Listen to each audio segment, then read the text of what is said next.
Hi everyone, Margaret Hirsch at home with Hirsch, and thank you so much for Amazing Entrepreneurs Club today.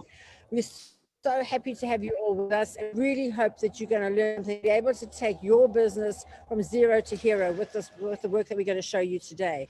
So I'm very blessed today to have some fabulous people on the show. And I've got Glenda who'll be facilitating, because we have so many comments in the chat, and I want you to all be encouraged to put comments in the chat. Lots of questions in the chat. So Glenda will be facilitating that today. And we've got Marlene, my co-host from Action Coach, special guest from Lindiwe Rakharebe, who is with us from the ICC, top ICC around. But without further ado, let me hand over to Glenda, who's going to do some introductions for you. Come on in, Glenda. Hi, everyone. I'm so excited to be here and to be doing the hosting on the side. But first of all, I'd like to welcome everybody, because it is so good to be here. This is like the third year that we've been running these events, and they have gone from strength to strength. And it's thanks to our wonderful co-hosts, Margaret and Marlene, for being here every single week religiously during lockdown. They have done the most amazing job. So a big virtual round of applause for these two amazing women. Margaret Hirsch is the ultimate entrepreneur. She founded Hirsch's with her husband, Alan, 42 years ago. And she's a multi-award winning businesswoman. She's won so many awards. She's won 3 lifetime awards for entrepreneurship. And she recently completed her MBA, and her thesis was on entrepreneurship. So she has got a wealth of knowledge, and she pours it out to you every single week, which is fantastic. And then Marlene Powell is an absolute gem of she is one of the best business coaches in the world. She's in the top 100, and bearing in mind that there are thousands of business coaches, action coach, business coaches. Last year, she was especially successful because she won the Global Action Man of the Year award for Africa, and which was a massive feather in her cap. And she also won the South African award for bringing in the most testimonials from clients. So they all absolutely love her. And that's why we've got Marlene on board, because she is just the best coach to have. But without further ado, I'd like to introduce Lindiwe, because she is our fantastic guest speaker, and we're very excited to have her. Even though the events have gone down a bit, she's still incredibly busy at the ICC. Her background is in banking, and she's head of the Durban ICC. And under her leadership, the Durban ICC has won several awards, including World Travel Award as Africa's leading meetings and conference center. So huge, huge, huge award there. Thanks very much for being with us, Lindiwe. And she's also the African representative of the International Congress and Convention Association. She's on the board, and her area of expertise is strategic planning. But today she's going to talk to us about not taking no for an answer. And I know there are mostly women on this chat, which let's just call it a chat show, it's virtual chat show.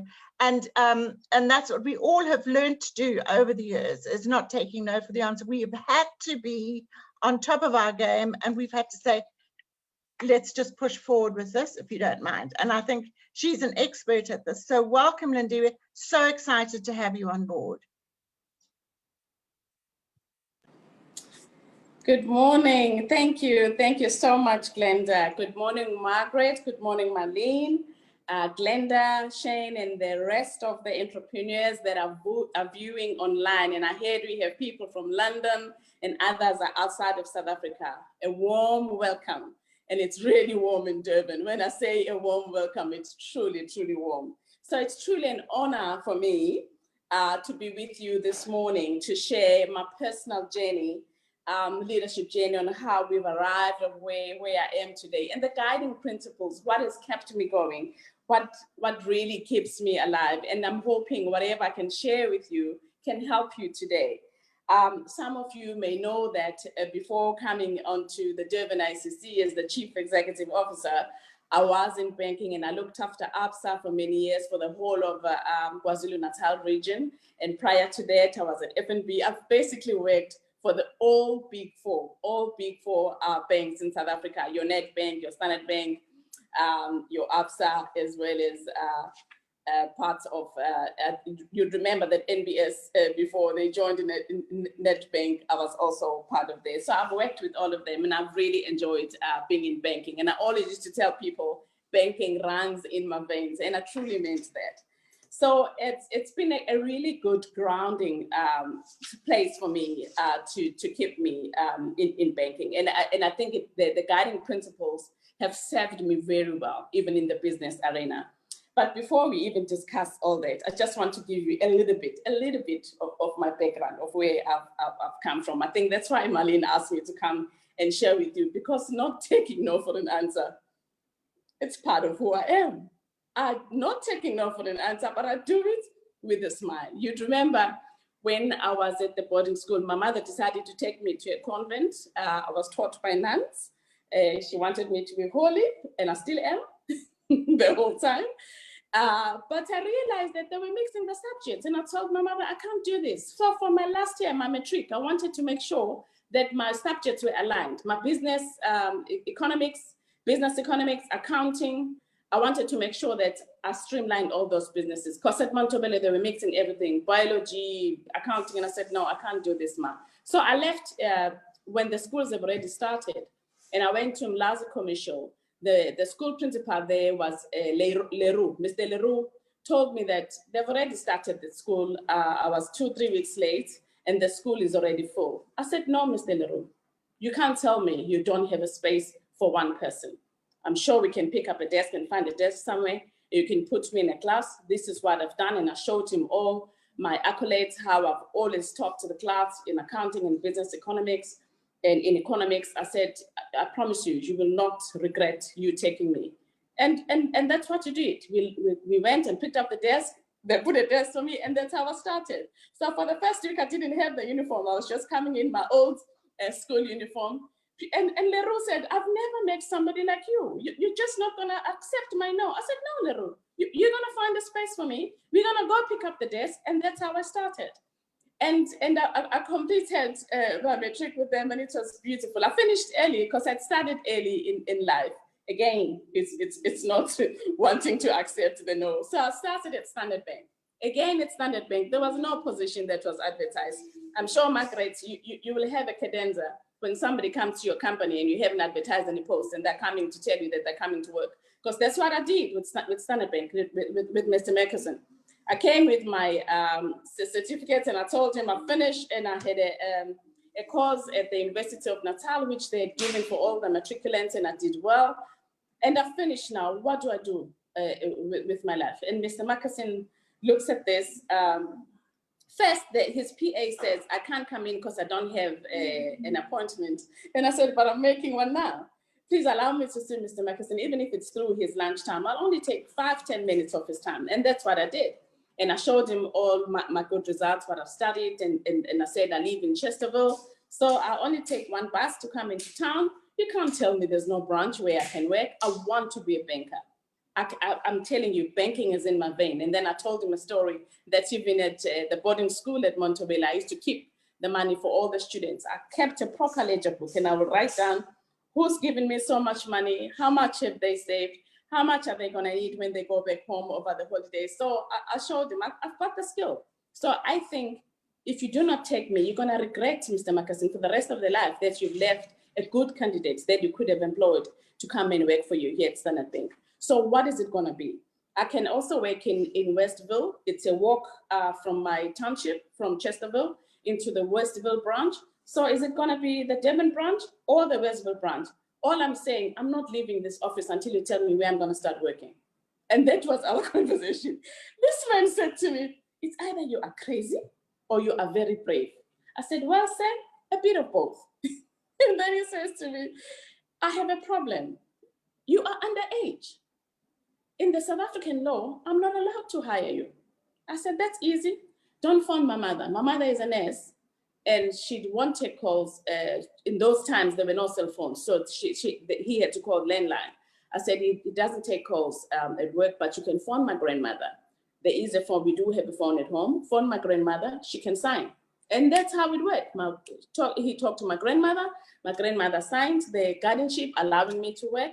But in those days, they had to check. They took me to the doctor for the Standard Bank to check that I'm okay. I suppose they wanted to check if I'm okay up here. They checked everything, my health status and all that. But that's how I started, and I've never looked back. And I really thoroughly enjoyed being in banking. And they took me through all different departments. And Mr. Markerson used to call me baby chicken, because for my 18th birthday, he ordered lunch and then called me into his office. So while the secretary was preparing, he's asking me, so what do you eat? I said, no, I'm allergic. I don't eat meat, but I love vegetables, I love fruits, but I can eat chicken. So that's how I became baby chicken, because he ordered baby chicken for me. But he followed my progress from each and every department that I went in. But the nice thing is, you've got to have that fire within you to now not let down the person who's giving you a break. For me, was that thing. I wasn't prepared to let him down. He had given me a break. I've got to make sure that I shine. And if I shine, I then make me shine. I make myself shine and I make him shine. So I think probably Margaret or Marlene or Glenda, I can probably start talking about the points that can help us as human beings, that can help us as leaders of our business, as leaders of our households, as leaders of whatever business you want to be in. And for me, what was really important, which was instilled to me by my grandmother, is that you've got to be the best at everything that you do. Whether you are baking, be the best in your culinary skills, be the best in banking, be the best in whatever business that you're in. So for me, it was very important that I must be great.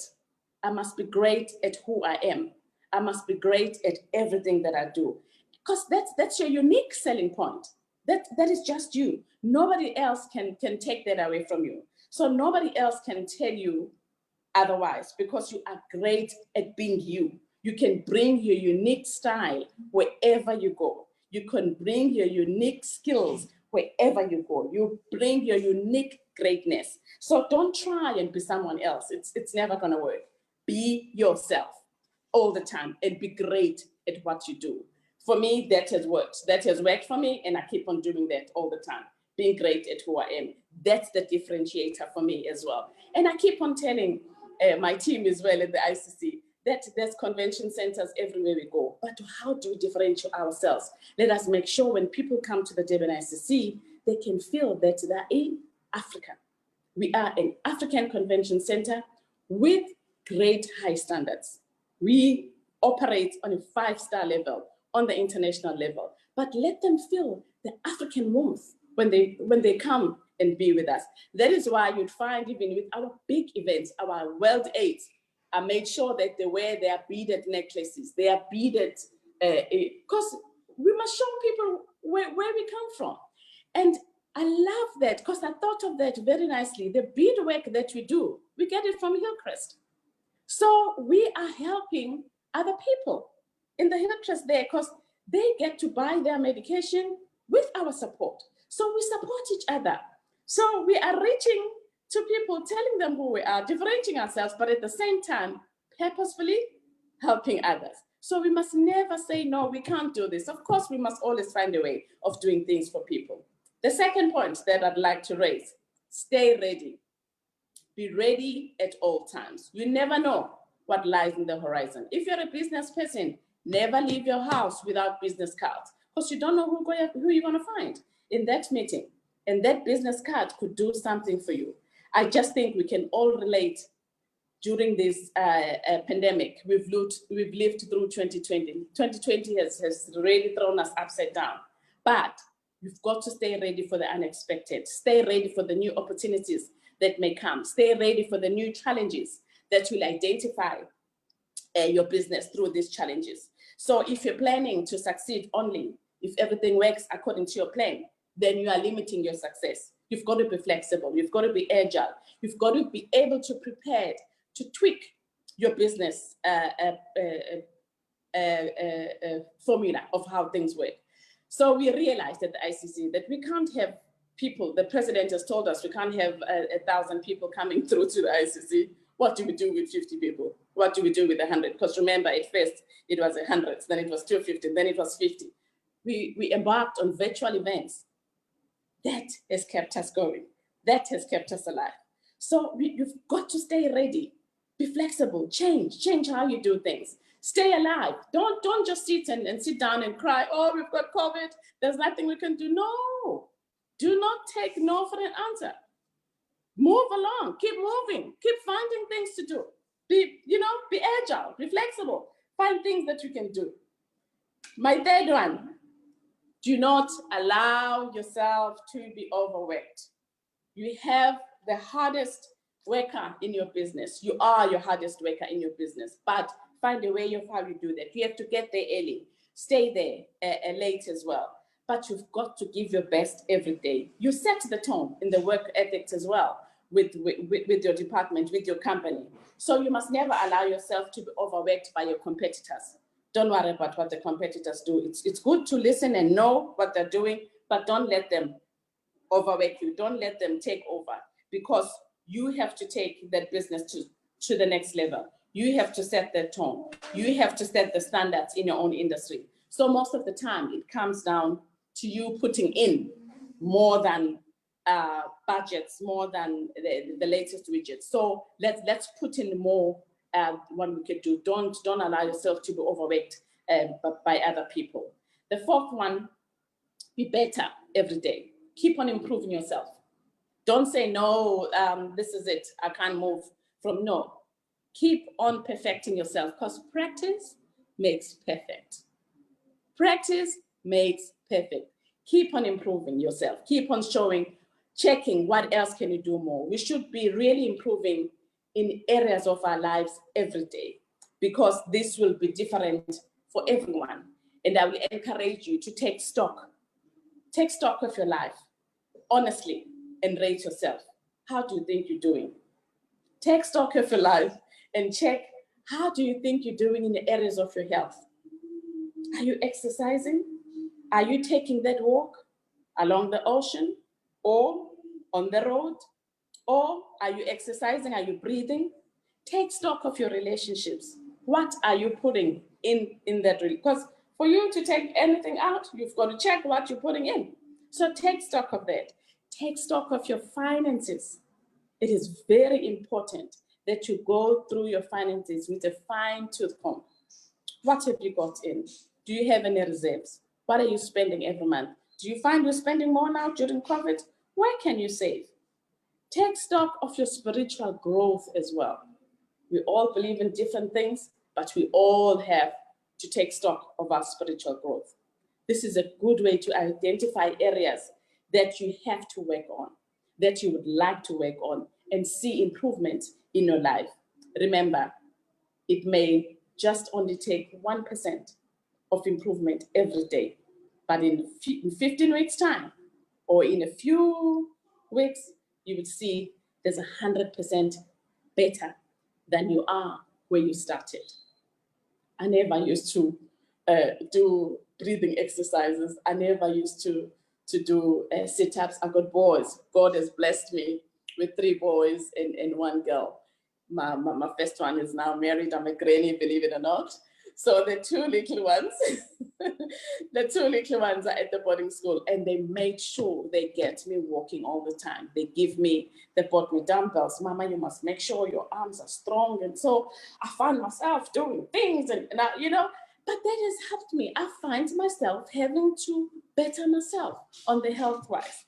So it's important. You've got to take stock every day. What are you eating? What are you putting in your body? Those are the things that we need to do.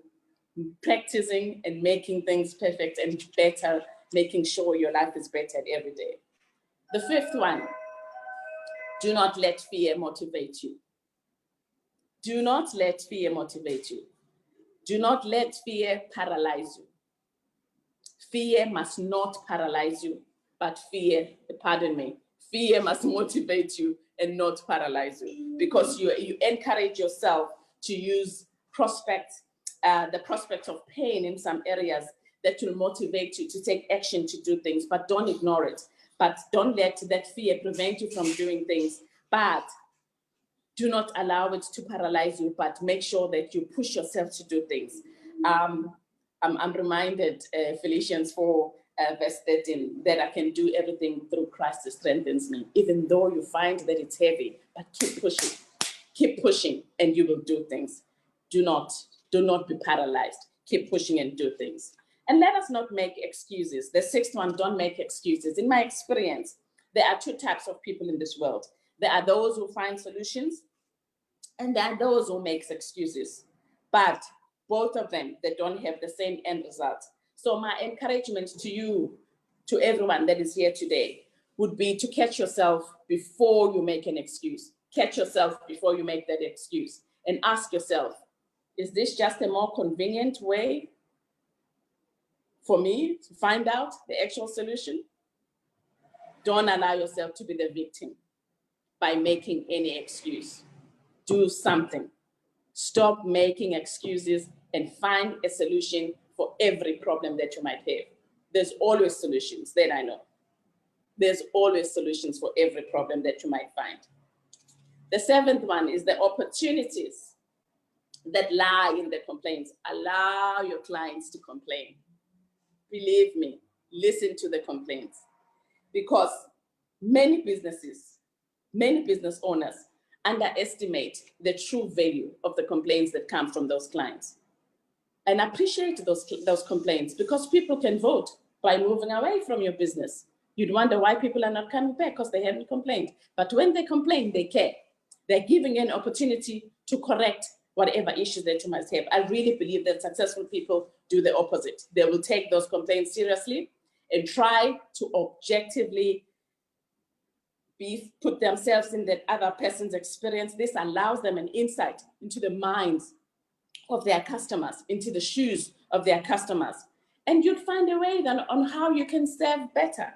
You'd find a way of how you can up your service levels to those customers. If we allow ourselves to examine our customers' pain points and look for the innovations and process improvements which can solve these problems that they have with us, we can discover that there's a myriad of opportunities available to us in our businesses. So take the complaints of those customers seriously and cherish them and do those changes that they're telling you they're not happy about. There's always opportunities in the complaints of the customers. There's always growth in the complaints of the customers. So let's take the complaints of those customers very seriously. For me, I find them working, and I really appreciate them, because they could have just walked with their feet, but they decided to complain and tell me, how then do I correct those things? How then do I find solutions for those problems that they have? The eighth one, which is very great for me, and it works everywhere, in relationships and business, accountability. Take accountability. There should be no cover-ups. There should be no cover-ups in life. There should be no cover-ups in your business. So I always say to my team, do things that make you sleep at night. Do things that make you sleep at night. Because even if I wake you up at 2 a.m., you take accountability of things that you're supposed to do and you've done them correctly. For me, it means that conducting ourselves in an ethical and honorable way at all times in your business. Let us be ethical and be honorable in all our businesses. It speaks to owning up to things. When we've done something wrong, when we've dropped a ball, own up. Take that responsibility. We all make mistakes. Nobody's perfect, but own that mistake and correct it. Because nobody can go around without making a mistake. We all make mistakes. But owning to that mistake and actioning it, it builds trust. It builds trust, and it brings your business grow faster as well. I think your clients will appreciate, your suppliers will appreciate, and the people that you deal with will appreciate when you take accountability, when you own up to the problems that you've made. So for me, that is being ethical and being honorable and being truthful. It makes me sleep better. As I say, you always have to do things that will make you sleep better. The ninth one, hey, people, let's stay optimistic. Let us stay optimistic. People always ask me, were you born happy? And I always say, I need to ask my mother what she was eating when she was pregnant with me. Because it's always, for me, it's important to try and look on the bright side. Try and look on the bright side on every situation. Yes, we have COVID. Find the bright side. We're going to come out of this. You're going to find a way of living with COVID. It's going to be with us for a while. You can't cry about it. You've got to try and find the best in others as well. The people that you work with, the people that you deal with every day. You can't keep on complaining about them. Look at the positive side. Try and find good things in them. You will see your life will be much better. Have confidence for a better future. Things will be better. And be ready. Prepare yourself for that better future that is coming. No one can predict the future, but having hope and having a better tomorrow, that's what makes us a lot better. That's what gives us a great summer. That's what gives us a good life. It's a lot better than the alternative. I truly believe so. Even when things are bad, I always say, hey, this too shall pass. It's going to be better tomorrow. And I think we've got to believe in that and just keep on making sure that we stay optimistic at all times and not take the said route. The said route doesn't work. The 10th one, let's have a purpose in life. Living a purposeful life and living in the service of others. I always say, in banking, I was serving people the whole time. In the hospitality industry, being here in tourism, I'm serving again. So serving people works for me. It helps me to live a purposeful life. And I want to encourage all of us to all remember our passion and purpose, which excites us every day. What are you passionate about? What is it that excites you every day? When we spend our time in the service of others, our lives, they truly then have a meaning. They have a meaning in what we do. And we leave a world a better place than what we found. We leave a world a better place than how we found it. So we found ourselves in this time at the Durban ICC, how we find ourselves living a purposeful life. We realized that we were supposed to have a world soccer event. We had a few world events and we had so much food. And I'm thinking, oh my goodness, the president has now cut off these events. We can't have these events. What do we do with this food?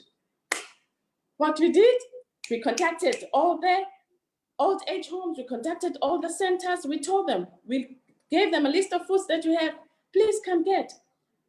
How fulfilling is that? We're now taking the food that we had saved for our events, we're now making sure the old age homes, the centers that are taking care of homeless people, the centers that are taking care of the people that are destitute are now making use of this. So nothing went to waste. Nothing was wasted. We made sure that all our cold drinks, our meats, you name it, our perishables, our non-perishables, everything was cleared. And we made sure that we made the lives of other people much, much better. Why? We couldn't hold the events. We didn't have the funds, but we put a smile on other people's face. Again, it's being passionate about making sure that we are not only okay, but other people are also okay. But most importantly, that I can live with you today, if I can live with you, even if you're raking it, you're making so much money in your business, always make sure that you save. Make sure that you save for rainy days. That is what has kept us going at the ICC. Our reserves have kept us going. Our reserves have kept, why? Because typical banker, always been frugal about our spending. So you don't just spend willy-nilly, no. Even in your personal life, watch what you spend every day. Do you really need that? Except when I go to Hirsch's, then I have a problem. I want to buy everything. But it's important, guys, that we just remain accountable with what we do, be true to ourselves, and be the best. Be the best in what you do. You're selling yourself, your unique self. Nobody can tell you you're not doing your best because it's you. I hope I've covered you today. Please remain positive and have a fruitful life. Thank you. Thank you, Lindiwe. That was absolutely amazing. And I love your enthusiasm. Yeah, that was so nice. It was really fabulous. That was brilliant. Thank you. Thanks so much, Lindiwe. Margaret, what would you like to add to that? Because I thought that, you know, she was speaking very much along what you actually believe in too. So, Lindiwe, I think you've got a sister in, in Margaret, because she believes much of that as well. Yes. I got a sister. You know, people always say to me, it's all very well to be positive. Everything's going fine for you, but what about me? So here we have got Thandeka on the line, and she says, I have a problem with people. They don't trust me and don't believe I'm capable of doing the things that I offer in my business because I look young and I work from my shack, which is my home. I just need that one person who'll give me a break and look beyond all that and give me the chance to prove myself. Well, guess what, Thandeka? That person is there. Go and look in the mirror, and that's the very person that you need who's going to give you the break. You have to take that break. You have to deeper faith to yourself. And when I train often, I've got a little section out of a movie called Raiders of the Lost Ark, where the good guy's running and he's got bad guys behind him, and he gets right to the edge and he stands on the precipice and he's got to take that leap. And he thinks, well, these guys, if they catch me, they're going to kill me. So I'm going to take this leap. And he takes this leap of faith and he lands on the ledge below. And that's exactly what you do. And those people who are sitting at home saying, what am I going to do? I'm running out of money. I haven't got a job, blah, blah, blah. Well, if you haven't got a job, first of all, employ yourself, because if you won't employ you, why should anybody else employ you? And secondly, you've got to have faith in yourself. And you know, if you say the words you speak are what you prophesy into your life. So if you say people don't trust me, guess what? They won't trust you. So Thandeka, you've got to decide that you, and I'm working with a girl here called Adelaide who lives in a shack right next door to my shop. I'm in my Brakpan shop today. She lives in an absolute shack next door, and I taught her to make scones, and she's come in today and she sold her scones to everybody. She works out of her shack. She comes and sells the scones here. Every day is something different. She has scones, rusks, cakes, all sorts of things. And she started from nowhere, and she's just showed me, she's bought herself a motor car. I'm selling scones. It just goes to show that you can do anything with, so long as you've got a vision, prepared to work hard, and you go forward. That's right. My thesis on how to start a business with zero income and make it successful. And I've showcased 45 entrepreneurs I've worked with who we made into millionaires within a year. So anybody who's out there, you can do it, but you just have to stop feeling sorry for yourself. Don't have a pity party. Get up, go forward, and just say, I'm going to do this. And then you see the enthusiasm. Can you imagine Lindiwe saying, oh, people don't trust me? What other people think about you has got nothing to do with you. It's that you go forward, and you've got to go with enthusiasm like Lindiwe's got, with a positive attitude like Lindiwe's got. Somebody said to me this week, and my friend Sylvia Walker, who wrote the book Smart Woman, and if you haven't got that book, I suggest you read it. It's written by a South African for South African women.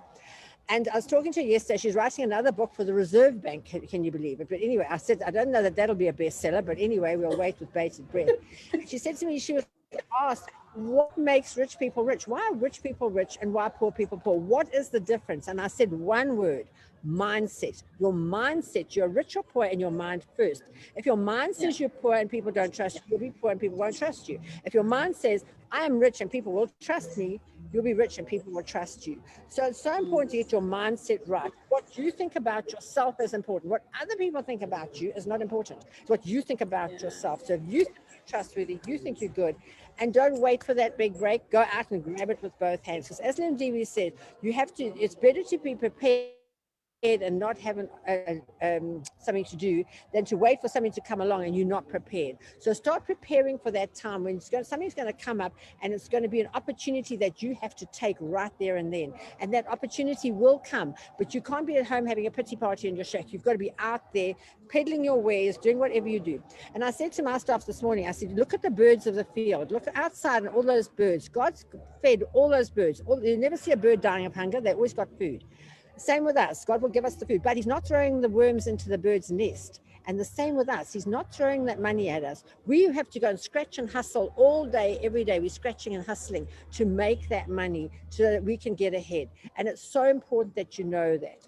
So Marlene, come in and say from an action coach perspective, I know you loved Lindiwe's talk. So tell us how you feel.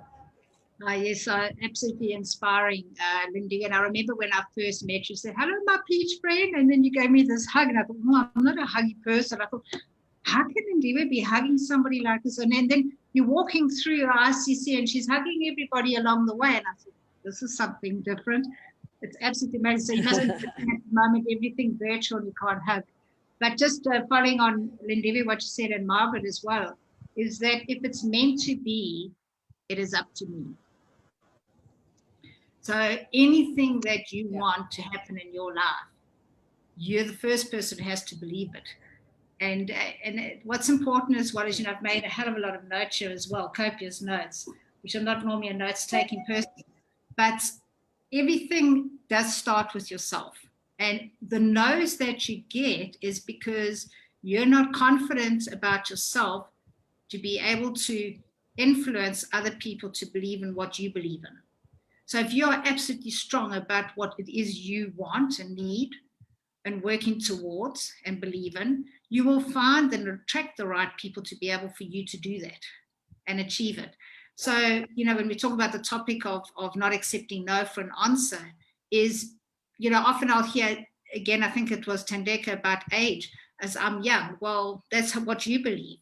But we've got some phenomenal young entrepreneurs that achieve so much in their early years that some of us will work for the rest of our lives and never achieve much. So it's really up to you what it is that you want to do.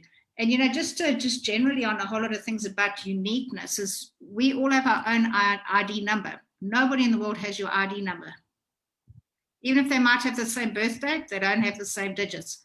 So you are absolutely unique. And when you understand it, and that's what's helped me get through challenging times in business as well, is what is really important to me? What am I passionate about? What do I love? And I will surround myself with people who have the similar passion, who have just as much drive. I always associate myself around people and be environments that will bring the best out of me so that I can bring the best out of you and of the people that I interact with. So I think what's really important here as well is that, you know, that proactive approach, you know, what you put in is what you'll get out, that participation. That is so, so important as well. So that woe is me, pity party, all of that type of thing, you've got to make the decision, change it. Don't compete with anybody else. Yeah. And I think also you've got to take a lot of the focus off of chase. I spoke to Stellenbosch students this week at Stellenbosch University. They all had 2 to 3 degrees and they had no jobs and they had no sort of job on the horizon. What am I going to do? I spent all this year and all these years, all this money to get my degrees. I've now 3 degrees and I haven't got a job and there's nothing for me to do. And I said to them, you know, you've got to understand that nobody's going to throw something at you. You've got to go and you've got to start at the bottom and you've got to work your way up. And that's what it's all about. It's just literally working your way up through the ranks and doing more than, you know, I say to all my staff, if you do more than you paid for, you'll be paid more than you are. And it's so important to remember that you've just got to do that little bit extra, and it's all in the extras. That's what makes a difference in people's lives. And just to go that little bit further and to just do a little bit extra for someone. But also the other thing that I always tell people, you've got to give before you can receive. They say, oh yeah, I want. And one of the questions that Stellenbosch was, is it a high-paying job that you don't like or a lower-paying job where you work your passion? And I said, there's no question. And I showed a picture of a tumbleweed running in the desert in America, and this tumbleweed was running, and this guy was running after the tumbleweed. And guess what happened? The faster he ran, the faster the tumbleweed ran away from him. So you've got to make sure that you're not chasing money, that you're working your passion, you're doing something that you're passionate about. I've got a tenant here now. I love wedding dresses.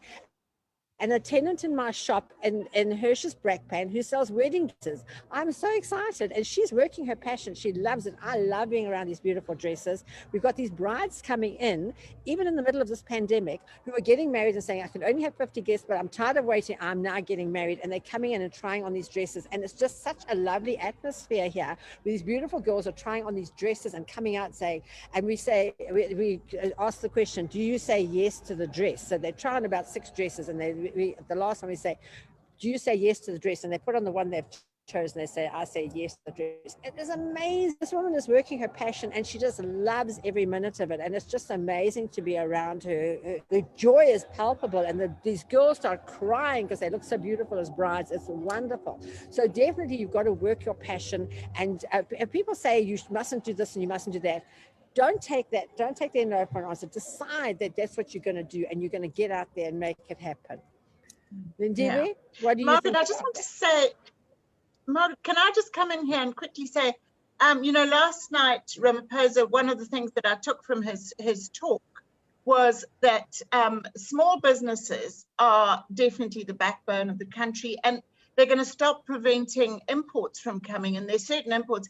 So that gives our entrepreneurs so much scope. So, I mean, your wedding dress industry, your cake industry, everything else, absolutely amazing. And I think, Marlene, you could probably come in there with some ideas, because it's all very well starting up a business, but you've actually got to have some sort of a business plan before you get stuck in. Yeah. And most definitely, and where Lindiwe was talking about having reserves, that's why they were able to still survive through this pandemic in their industry. It is a plan. It's where you got to start with your business with the end in mind. So when you read a book, you start at the beginning and then you read to the end. In business, you got to say, what does my business look like when I'm finished? And they said, yeah, but I always want to work. Okay, fine, but you want quality of life. So let's put a stake in the ground. That's what my business will look like when it's complete. And then you work backwards, and then you now focus on your step-by-step plan. I mean, I posted a memory on Facebook yesterday, I think it was. It says just 20 minutes of planning will save you 2 hours of activity. So and that's what it is all about. It is taking that step back and talking about reflection and tracking. Every single day you need to be your best, but if you don't know how well you did today, how are you going to do better tomorrow? How do you know you did better today than yesterday? So everything is about tracking, testing and measuring, monitoring. And that's where my forte is I want to know logically in your mind, am I moving forwards and upwards in any aspect of my life? Am I improving all the time? Am I at the bottom of if you look at my friends and family that I surround myself with, am I at the bottom being aspired to become and learn from them? Or am I at the top of the chain and I'm the leader and they are inspired by what I do? So be aware of that. Where do I want to be? Do I need to get my next group of people that I aspire to work towards? So you're always never-ending improving, growing all the time, getting better and better and better, moving forward.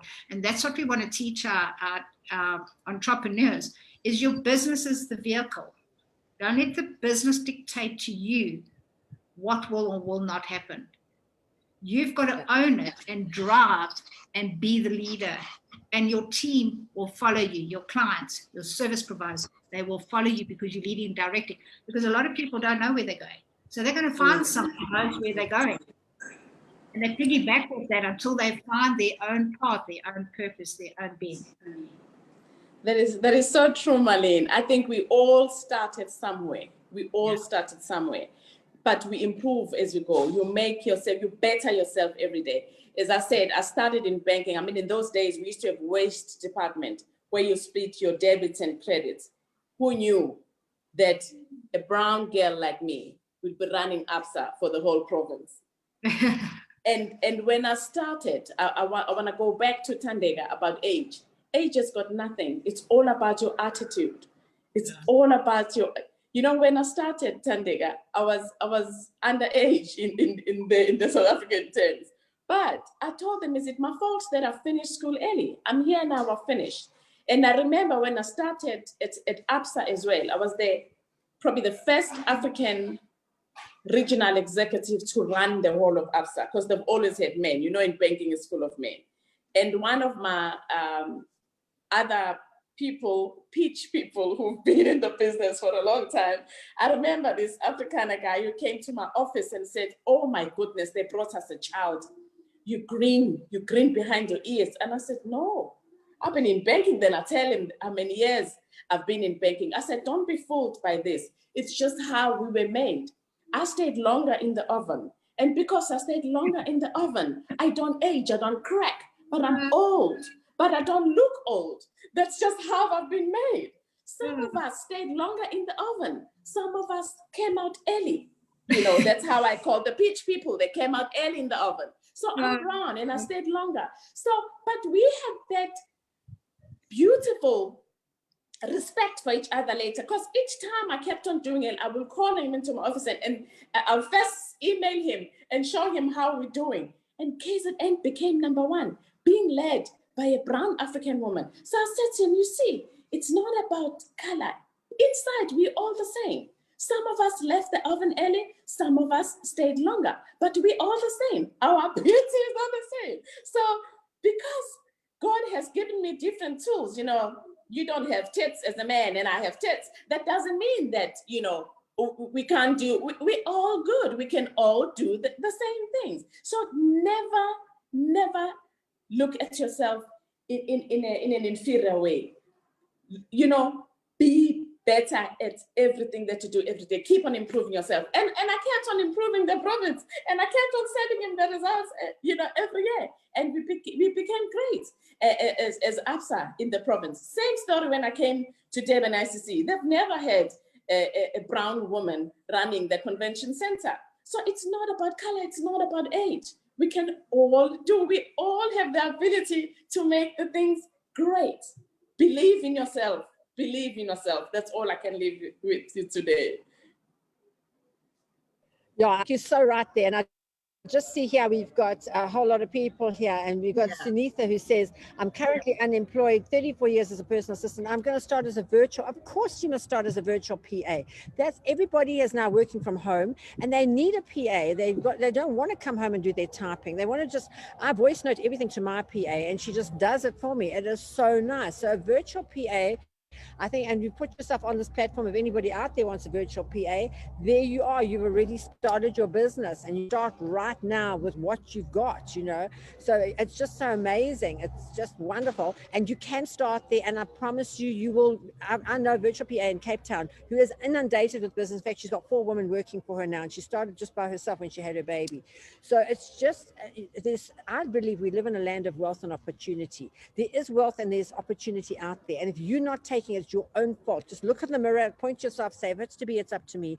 I'm going to change myself today. I'm going to have a good attitude. I'm going to go out there. I'm going to watch the words I speak, because I know that's what I prophesy into my life. And I'm going to go out there and make it happen. And we at Hirsch's have really made it happen. You know, when lockdown started, as I told you, I had a 20 million Rand salary bill. I had a 300 million Rand creditors. We were able to pay everything because I'd been a saver all my life. I'd saved up and I'd got that money, and I had it, and I had the money to pay out, and it kept us going until we could start selling again. And I think that's very important. And I always say to my staff, if every 100 Rand, you've got to save 10 Rand, you've got to invest 10 Rand, and you've got to give 10 Rand to charity. And if you do that, that's your basic formula for life. And then you've got your basics right, and you can work from there. And I think it's really important. I also tell them, money is easy to make, but very hard to keep. And that's the whole crux. How many businesses start up and they start making money, and next thing, it all falls down. You've got to be able to keep that money, to invest it back into your business. And you know, we all now started the baking business with a lady called Anna with 30 Rand. We sold the cake for 60 Rand. We got 120 Rand, and so it went on. You keep on just investing that money back into your business, and your business will start to grow. And that's what it's all about. When people come to you with the business, what do you tell them? Okay, first of all, why they're in business? Because it's simple, it's just not easy. And what's interesting, a lot of compromises happen. So when they've worked for somebody else, they were given the salaries on a monthly basis. As soon as they just get the hell in, or whatever the cases or circumstances change, they decide to start their own business. And that's when the learning comes, because they're not skilled. And we'll talk about their skill versus interest. And I find a lot of businesses don't have a skill, or very limited skill on finance, and they don't have an interest in finance. So how's your business going to survive? Because you have to use those numbers as your measurement. You've got to know how much, like you talk about the 10 Rand, 10 Rand, 10 Rand. If you don't know how to save and invest 10 Rand, how are you going to be able to save and invest 1 million Rand? So it's all relative. The other thing that's important as well is that when you start a business, it needs its purpose. And that's the whole thing about this, is to have a purpose in what that business is supposed to do. And like I say, if you don't know what you want, your business is not going to be able to give that to you. And, you know, you can look at life, look at business, any way you like. So what I'd like you all to do right now is I want you just to look out the window. And in the chat box, I want you to tell me what you see out there. Just one word. What do you see as you look out the window, if you can look out the window? And it'll be just interesting what you see. So put it through. Blue sky, sunshine, trees. Let's go. Cars, greenery, trees, flowers. Go for it. Light, plants, sunshine. Perfect. All positive. What is interesting is there was 2 guys sitting in jail, and they could look out of the window with the bars. And as they looked out, they were allowed to paint. The one painted the bars and clouds. The other guy looked through the bars and painted the blue sky. So you've got to decide what it is that you're going to look at and go for. So it's your choice, it's your journey, it's your path. And believe me, where you are right now is where you're meant to be. It's now up to you to decide if you want to continue the journey on the journey and path you're on now, or if you want to change that path, and only you can do it. 13 years ago, I got to a crossroads in my life and I made a decision. From being an absolute independent person to become dependent for a couple of months, and then made sure that I was independent in my own business. So you've got to decide when is that crossroads in your life and what decision you're going to make. Whether you're going to go the bumpy ride or you're going to go the smooth ride, you've got to make that choice. Yeah, absolutely. And Lindiwe, just we 10 minutes before we close. So just in closing, to all the entrepreneurs who are out there, all the women who's sitting at home, some haven't got jobs, some haven't got businesses, some have got businesses, want to upscale them, they don't know how to do it. What's your advice to them? Where do they start? Okay, I had to unmute myself first. So you start from looking internally first. You look at you. That's what I said. The best person that can make or take you anywhere is the person that you see in the mirror. Look inside you first. What can you do? What can you do? I think you're talking about baking scones. You know, when working at Standard Bank, when I first started working, you remember in the bank, that's how tough they were. You're only supposed to have the income in your account that they pay you. But I had to go and declare to my boss that I had to make other means to make sure that we live a better life at home. So I've been selling Tupperware, I've been selling Evershlane, I've been baking and selling scones. So you always try and better yourselves. Do something though, but that all sits within you. You've got to do something. You've got to make that move. Don't sit. Yeah. Keep moving. That's what I keep on saying. Keep moving. And I love having 2 streams of income. I always tell everybody, you've got to have 2 streams of income. If you sell Herbalife, Evershlane, Tupperware, whatever, start with that, and that will get you on your first stream of income. I used that money from my first stream of income to put the deposit on a house, which started my second stream of income, which was my property business, before I even had my.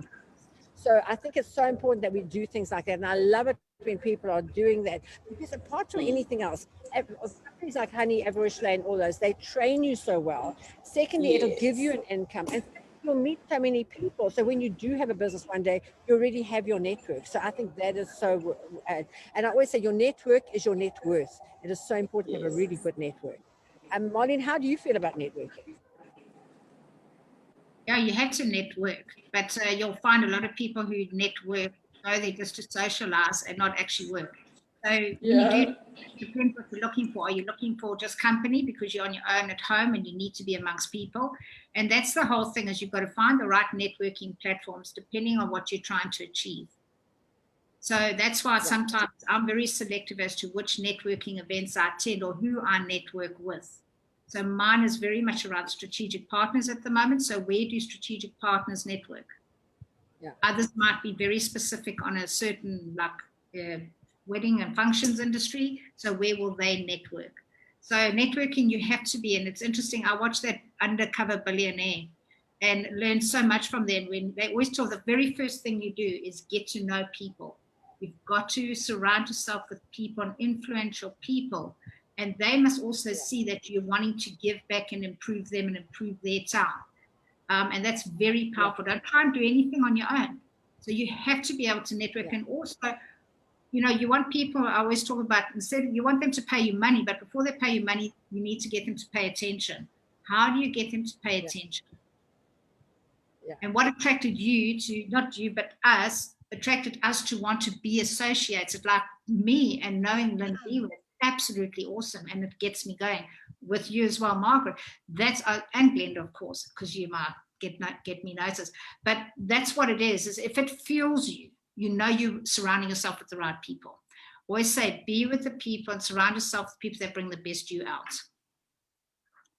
Yeah, absolutely. So I think we're just going to have a parting shot now. Glenda, parting shot from you.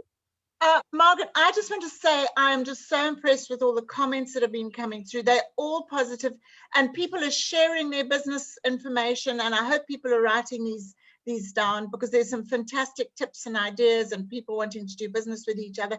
And that's what this is all about, guys. It's sharing your passion with everybody. And I just love all the positive comments that for Lindiwe's talk and for Margaret and Marlene. And obviously we're on the right track. So yes, I'm excited. And next week we've got an expert in marketing coming on board. So we look forward to seeing you then. Yeah. So handing back to you, Margaret. And also our Women in Business, those of you who used to come to my Women in Business in the store when we could do it in store, well, we're putting it online. The next one's on the 24th. So follow this page and you'll see the advert for that. We've got the head of the Entrepreneurs Club for South Africa talking to us. So what better person to put you on the right day? And just to the people, yeah, I love the honey fashion. Please buy honey jewelry. Ladies like to look good, and honey jewelry has beautiful stuff. And then I saw another lady who said she wants help with her logo. Anything like that we need help for your business, just send it to me on my Facebook or email me, margaret@hirsch's.co.za. At Hirsch's, we have a huge bunch of the most talented, fantastic people who will be more than happy to help you, and we'll help you to get your business going, because we know that when you get your business going, you're going to do so well. And just girls, just have a vision of what you want. Go forward in the direction of your dreams. Just keep moving forward. You can never stop, because if you stop, you don't stop still. You actually start going backwards without even knowing it. So forward in the direction of your little day. If you can run. If you can walk. If you can crawl. And if you can't, just leopard crawl forward inch by inch. But you've got to keep moving forward. Don't let anybody put you down. Don't ever stop. Just keep going. Remember, we live in a land of wealth and opportunity. This is the place to be. You're in the right place at the right time. We are your support system. We have a fantastic tribe of women here, and let's go forward. And thank you so much for all being on the show today. Thank you, Shane, for hosting. Thank you, Glenda, for being here. Thank you, Lindiwe, for being a marvelous speaker. And thank you to my co-host, Holly. Thank you so much. Thank you. Thank you so much. Let's live life with the purpose.